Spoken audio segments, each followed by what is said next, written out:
রাস্তার অপর প্রান্তে গেলে আমরা দেখতে পাব তুরস্কের সাবেক প্রেসিডেন্ট মোস্তফা কামালের নির্মাণকৃত ভাস্কর। 20 শতকের মহান ব্যক্তিত্বের একজন, আতাতুর্কি পরাজিত তুরস্কের অধিকাংশ উদ্ধার করেছিল প্রথম বিশ্বযুদ্ধের শেষে অটোমান সাম্রাজ্য। তিনি তার জনগণকে আক্রমণকারী গ্রিস বাহিনীর বিরুদ্ধে জাগিয়ে তোলেন, যারা বিশ্বক্লান্ত তুর্কিদের উপর মিত্রশক্তির ইচ্ছা আপোষ করেছিল এবং ব্রিটিশ, ফরাসি এবং ইতালিয়ান সৈন্যদের আগ্রাসনকে প্রত্যাখ্যান করেছিল। এই সংগ্রামের মধ্যে তিনি আধুনিক তুরস্কের গণতন্ত্র প্রতিষ্ঠাতা করেছিল, যার জন্য এখনও তিনি তুরস্কের জনগণের মাঝে শ্রদ্ধাশীল ব্যক্তি। মোস্তফা কামাল তুরস্কের উন্নয়নের জন্য অনেক কাজ করেছেন এবং বহির্বিশ্বে তুরস্ককে তুলে ধরার জন্য যথাযথ সকল ব্যবস্থা গ্রহণ করেছেন। আমরা এখন এই মুহূর্তে চলে এসেছি মোস্তফা কামালের স্মৃতি ভাস্করের সামনে। এখান থেকে আমাদের একজন মোস্তফা কামালের স্মৃতি ভাস্করের পাশে গিয়ে ছবি তোলার চেষ্টা করতেছে। এখানে আমরা আজকে ছিলাম সিরাজ, সুলাইমান এবং ফারুক ভাই সহকারে আমরা আজকে এসেছি। এখন আপনারা যেটা দেখতে পারতেছেন সেটা হচ্ছে তুরস্কের সাবেক প্রেসিডেন্ট মোস্তফা কামালের স্মৃতি ভাস্কর।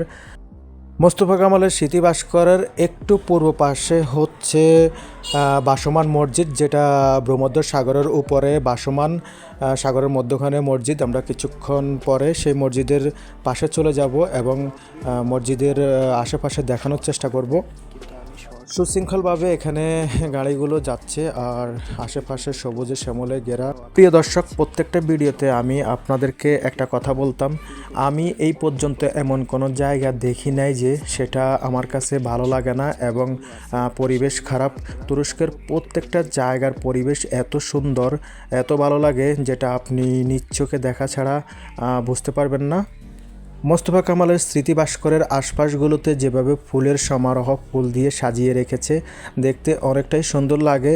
এটাতেই বোঝা যায় যে তুরস্কের জনগণের মাঝে এখনও মোস্তফা কামালের স্মৃতি এবং শ্রদ্ধা রয়ে গেছে। এখানে আমাদের কুমিল্লার সিরাজ একটু ফানি স্টাইলের লোক, সময় বাসায় বসে থাকতো, কোথাও ঘুরতে যাইতো না, ভয় পাইতো। পরে আমি একদিন নিয়ে আসলাম, আসার পরে খুব একটা আনন্দ ফিল করলো। এখানে এসে সে টিকটক করে, গান করে। সাথে আছেন ফারুক ভাই, অনেক হনেস্ট একজন লোক, কুমিল্লায় বাড়ি। উনিও ভিডিওতে খুবই আসক্ত, ভিডিওতে থাকার জন্য, ভিডিও করার জন্য। মাঝে মধ্যে দেখি টিকটক করে। তবে সবচেয়ে একটা দুঃখের বিষয় হলো আজকে আমরা ভ্রমণ করার জন্য 3 জন ব্যক্তি এসেছি, যার প্রথম একজনের নাম হচ্ছে সুলাইমান, উনি অনেক বয়স্ক, তারপরে আমি, সিরাজ, ফারুক ভাই। কিন্তু আমাদের সুলাইমান ভাই তুর্কিতে থাকা অবস্থায় ইন্তেকাল করিয়েছেন, ইন্না লিল্লাহি ওয়া ইন্না ইলাইহি রাজিউন। ওনার স্মৃতিস্মরণে আজকে আমরা ওনাকে ভিডিওতে দেখলাম, কিন্তু বাস্তবে দেখলাম না। তুরস্কের বসবাসরত জীবনে আমি অনেক কিছুই দেখেছি। যারা তুরস্ক থেকে ইউরোপে যাওয়ার জন্য আসেন, তারা অনেকেই রাস্তার মধ্যে মৃত্যুবরণ করেছে, এমনও দৃশ্য আমি দেখেছি। অন্য কোনো এক ভিডিওতে সেই দৃশ্য নিয়ে আপনাদের সাথে কথা বলবো। সেই পর্যন্ত ভালো থাকুন, সুস্থ থাকুন, সবাইকে নিয়ে সুখে থাকুন। আল্লাহ হাফেজ, আসসালামু আলাইকুম।